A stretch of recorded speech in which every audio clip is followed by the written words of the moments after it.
கட்சியை சேர்ந்த சாட்டை துரைமுருகன் அவருடைய சாட்டை அப்படிங்கிற யூடியூப் சேனல்ல ஒரு காணொலி ஒன்று போட்டிருந்தாரு.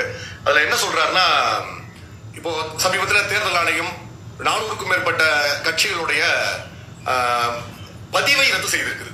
அங்கீகாரம் இல்ல, பதிவை வந்து ரத்து செய்திருக்குது. அப்படி தமிழ்நாட்டிலும் சில கட்சிகளை வந்து பதிவை ரத்து செய்திருக்கிறது. அந்த அடிப்படையில் தமிழக வாழ்வுரிமை கட்சி கிட்ட தமிழக வாழ்வுரிமை கட்சியுடைய உட்கட்சி கட்டமைப்புகள் மற்றும் வரவு செலவு கணக்குகளை தேர்தல் ஆணையத்தில் தாக்கல் செய்யணும் அப்படின்னு தேர்தல் ஆணையம் ஒரு சுற்றறிக்கை அறிவித்ததாக ஒரு நோட்டீஸை காமிச்சு, அதுல அவர் என்ன சொல்றாருன்னா, தமிழக வாழ்வுரிமை கட்சிக்கு எப்படி கட்சி நடத்தணும்னு தெரியல, அண்ணன் வேல்முருகன் அவர்களுக்கு கட்சி நடத்த தெரியல, திமுகவோட போய் இவங்க வந்து ஐக்கியமாயிடலாம் பேசாம அப்படிலாம் ரொம்ப தலைகுறைவான, அவருக்கே உண்டான அந்த தோணியில ரொம்ப தலைகுறைவான வார்த்தைகள் எல்லாம் வந்து பயன்படுத்தி அவர் பேசியிருக்கிறாரு. அவரை போலவே நம்மளும் வந்து தரம் தாழ்ந்து பேச வேண்டாம். ஏன்னா அவரை வழிநடத்தக்கூடிய தலைவர் அப்படிப்பட்டவர், அதனால் அவருக்கு அது சரியாக பொருந்தும். ஆனால் எங்களை வழிநடத்தக்கூடிய தலைவர் ஒரு தகுதியான தலைவர், ஒரு நேர்மையான தலைவர். எங்களை அப்படி அவர் அவதூறாக பேசுவதற்கு ஒருபோதும் எங்களை அவர் ஆளாக மாட்டாரு. அதனால் ரொம்ப நாகரிகமான முறையிலே அவருக்கு சொல்லிடலாம் நினைக்கிறேன். இந்த பதிவுகளை நீக்கப்பட்ட கட்சிகளை வந்து தேர்தல் ஆணையம் என்ன குறிப்பிட்டிருக்காங்கன்னா, அவங்க தொடர்ச்சியாக உதயசூரியன் சின்னத்தில் தான் நிற்கிறாங்க, அதனால அவர்கள் வந்து அவர்களுடைய பதிவை வந்து நீக்கிற ஒரு காரணம் மென்ஷன் பண்ணியிருக்காங்க. ஆனால் தமிழக வாழ்வுரிமை கட்சியை பொறுத்தவரை 2016 தமிழக வாழ்வுரிமை கட்சி தனித்து தேர்தல் நின்னது. கேமரா சின்னம் என்று ஒரு சின்னத்தை தேர்தல் ஆணையத்துடன் 15 நாளுக்கு முன்னாடி பெற்று அண்ணன் வேல்முருகன் நெய்வேலி சட்டமன்ற தொகுதியில தனித்து போட்டியிட்டு கட்டுத்தொகை பெற்ற ஒரே அரசியல் கட்சி தலைவர் அவரு. ஏறக்குறைய 30,000 வாக்குகளுக்கு மேல பெற்றிருக்கிறாரு. அப்படி தனித்து தமிழக வாழ்வுரிமை கட்சி தொடங்கப்பட்ட நாளிலிருந்து தனித்து களமாடி இருக்கிறது. அப்புறம் அந்த அடிப்படையில் அடுத்த தேர்தலில் தான் திமுகவுடன் நம்ம கூட்டணி வைக்கிறோம். நீ வரக்கூடிய காலங்களில் கூட்டணிகள் முடிவாகும். இது ஒண்ணு. ரெண்டாவது இன்னொரு விஷயம், அவர் என்ன சொல்றாருன்னா, ஒரு கட்சி நடத்த தெரியல, பொதுக்குழு நடத்த தெரியல, செயற்குழு நடத்த தெரியலன்னு சொல்லி சாட்டை துரைமுருகன் நாம் தமிழர் கட்சியில இருந்து பேசுறாரு. அதுதான் இருக்கிறது ரொம்ப நகைச்சுவையா இருக்கும். ஒரு கட்சியுடைய கட்டமைப்புக்கு மிக முக்கியமா இருக்கிறது செயற்குழு, பொதுக்குழு. இந்த பொதுக்குழு செயற்குழு நாம் தமிழர் கட்சியில் எப்படி நடக்கும்? செயற்குழுவாக நடக்குமா இல்ல பொதுக்குழு மாதிரி நடக்குமா? ஒரு ஜனநாயக கட்டமைப்போட தொண்டர்களுடைய கருத்துக்களை வந்து சீமான் உள்வாங்குவாரா? சீமான் தொண்டர்களுடைய விவாதிப்பாரா? இருக்கிற கஷ்ட பிரச்சனைகளை, கட்டமைப்புக்கான சிக்கல்களை குறித்து சீமான் விவாதிப்பாரா? இருக்காது. செயற்குழு நடக்கும். எப்படி நடக்கும்னா, 3ஆம் கட்ட பேச்சாளர்ல இருந்து 1ஆம் கட்ட பேச்சாளர் வரைக்கும் எல்லாரும் பேசுவாங்க. அடுத்து சீமான் வந்து பேசிட்டு போவார். ஒரு பொதுக்கூட்டம் எப்படி நடக்குமோ அதே போல இவர் செயற்குழு கூட்டத்தை நடத்துவாங்க. பொதுக்குழு கூட்டத்தையும் நாம் தமிழர் கட்சி நடத்தும். ஆனால் தமிழக வாழ்வுரிமை கட்சியை பொறுத்தவரை ஒவ்வொரு செயற்குழு உறுப்பினரும் ஒவ்வொரு பொதுக்குழு உறுப்பினரும் தன்னுடைய கருத்தை அண்ணன் வேல்முருகன் நேரடியாக தெரிவிக்கிறார். பல இடங்களில் அண்ணன் வேல்முருகன் நேரடியாக பாரு, நான் ஒரு தலைவனாக இருந்து நான் செய்வதில் ஏதாவது குறை இருக்கிறதா, நான் சில விஷயங்களை மாற்றிக்கொள்ள வேண்டுமா, என்னிடம் குறை இருந்தால் கூட அதை நேரடியா சொல்லுங்கன்னு ஒவ்வொருத்தருக்கிட்டையும் இண்டிவிஜுவலா மைக் கொடுத்து பேச சொல்லுவாரு.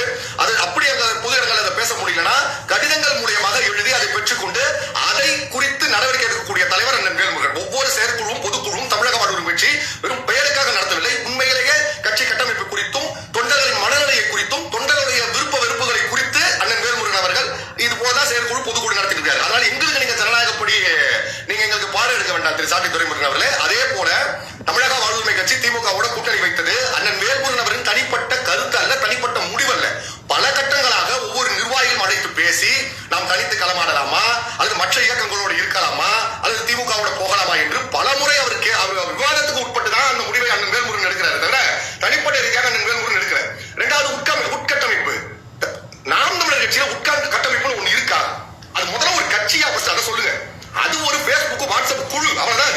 அதுல எங்க கட்டமைப்பு இருக்குது, எங்க நிர்வாகம் இருக்குதாங்க? ஒரு நிர்வாக வசதி, நிர்வாக சீரமைப்பு கட்டமைப்பு எழுதி வச்சிருக்காங்க, நாம் தமிழ்ல உருவாக்கி வச்சிருக்கீங்களா? ஆனால் தமிழக வாழ்வுரிமை கட்சி கடந்த ஒரு ஆண்டுகளாக தமிழ்நாடு முழுவதும் உட்கட்சி தேர்தல் நடத்துகிறது. ஜனநாயக அடிப்படையில் உட்கட்சி தேர்தல் நடத்துகிறது.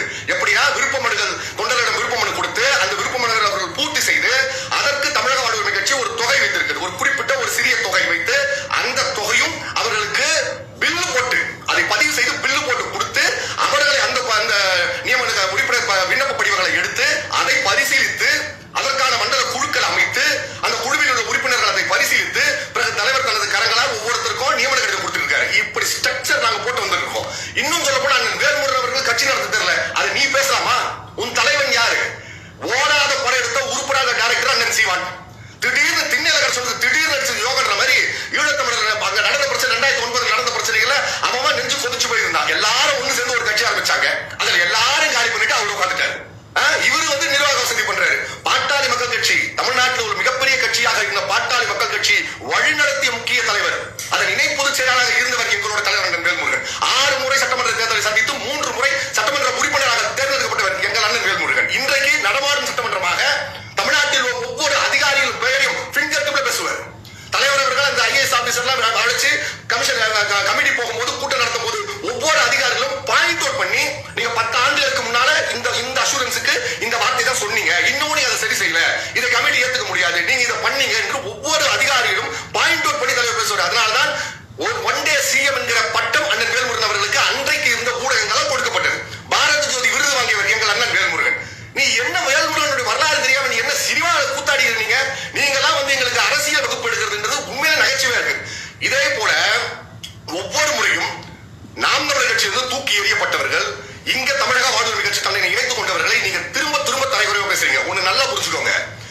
சீமானோடு ஒரு கட்சியில இருக்கிறவர்களை நீங்க பேசுனீங்கன்னா அது உங்களுடைய உட்கட்சி பிரச்சனை.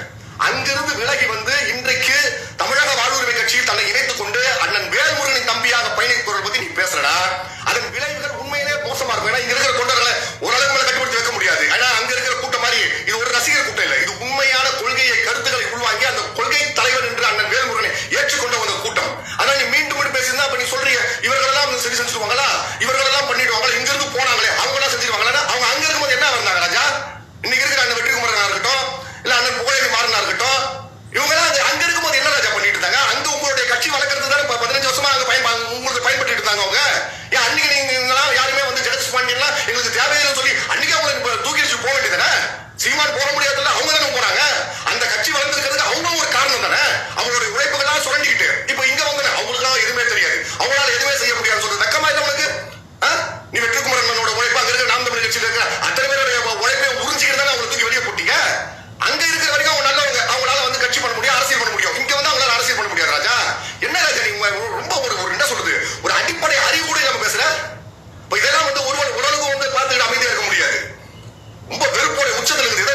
நாட்டில இருந்து தேவையில்லாத வார்த்தை எதுவும் வந்துடக்கூடாதுன்றது ரொம்ப கட்டுப்பாடோட பேசிட்டு இருக்கேன். அதாவது இந்த இழி செயலை ஆதரிக்கிறாரா சீமான் என்கிற கேள்விதான் மத்தவங்களுக்கு எழுது. அப்ப இதெல்லாம் ஒரு முறையை நீங்க பேச விட்டுட்டு நீங்க வேடிக்கை பார்த்துட்டே இருப்பீங்க. அப்புறம் என்ன சொல்றீங்க, நாம் தமிழர் கட்சிக்கும் சாட்டை வளையலுக்கு சம்பந்தமே இருக்கு. அப்ப சம்பந்தமே ஒரு வளையல் உங்களை பத்தி ஒரு பேசுறான், உங்க கட்சிக்காரன் சொல்லி பேசுறானே அவன் மேல நடவடிக்கை எடுங்க. அப்ப இதை நீங்க மறைமுகமா ஆதரிச்சீங்கன்னா விளைவுகள் உங்களுக்கு மோசமா இருக்கும். திரு சீமானவர்களே, முதல்ல உங்களுடைய பிரச்சனைகளை போய் பாருங்க. உங்களுடைய பாலியல் சம்பந்தமான பிரச்சனை இருக்குது. நான் வந்துட்டாரு, உங்களுடைய பங்காளி விஜய் வந்துட்டாரு. அவங்க கட்சிக்காரன் பல பேர் போட்டு உங்களை நீங்க ஒரு படத்துக்கும் விஜய்க்கு சப்போர்ட் பண்ணிட்டே இருந்தீங்களே. லைகா ப்ரொடக்ஷன் வந்து ராஜபக்ஷோடைய பையன் அதில் இன்வெஸ்ட் பண்ணிருக்கான்னு சொல்லி லைகா ப்ரொடக்ஷன் எதிராக இங்க இருக்கிற ஈழ தமிழர் ஆதரவாளர்கள் எல்லாம் போராட்டம் நடத்தும் போது போய் விஜய்க்கு ஆதரவா நின்னீங்கல்ல. அப்ப அந்த ஓட்டெல்லாம் கன்சிடர் பண்ணி தான் நின்னீங்க.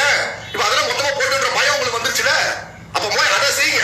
இந்த கட்சி நாளைக்கு வந்து அங்கீகாரம் பெற்றுட்டு உங்க பூஜையே போட்டு ஒரு சின்னமா உருவாக்கி வச்சிருக்கீங்க. அந்த சின்ன உங்க கையில இருக்குமா? அந்த அங்கீகாரத்தை 2026 நீங்க தக்க வைப்பீங்களா அப்படின்னு பார்ப்போம். நீங்க இந்த ஈரோடு இடைத்தேர்தல் வந்து 20,000 வாக்குக்கு மேல பெற்றீங்கன்னா அந்த 20,000 வாக்கு உங்க வாக்கா? உங்களுடைய பிஜேபி அஜெண்டா. பிஜேபி என்ன பண்றான், அவன் நிக்கல, அதிமுக நிக்க கூடாதுன்னு சொல்லிட்டான். அப்ப இவர்களுடைய வாக்கு எங்க போச்சு? அப்ப நீங்க என்ன பண்ணீங்க? அந்த ஈரோடு இடைத்தேர்தலுக்கு முன்னால பாஜக பெரியார் பத்தி என்ன பேசணும் அதை கையில் எடுத்தீங்க. அப்ப அவர்களுடைய ஆளு நீங்க காமிச்சீங்க. அப்ப அவங்களுடைய ஓட்டு தான் உங்களுக்கு ஈரோடு இடைத்தேர்தல் வந்ததே தவிர உங்களுடைய ஓட்டுன்னு ஒண்ணுமே கிடையாது.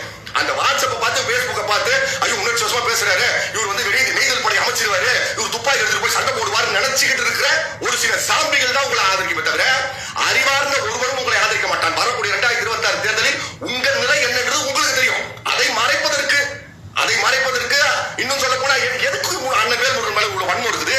அன்னைக்கு வாங்கி திக்கும் போது தெரியலையா? அதெல்லாம் பேசக்கூடாதுன்னு பாக்குறேன். நாகரிகமா சொல்றேன், எதுக்கு இவ்வளவு வன்மம் இருக்குது?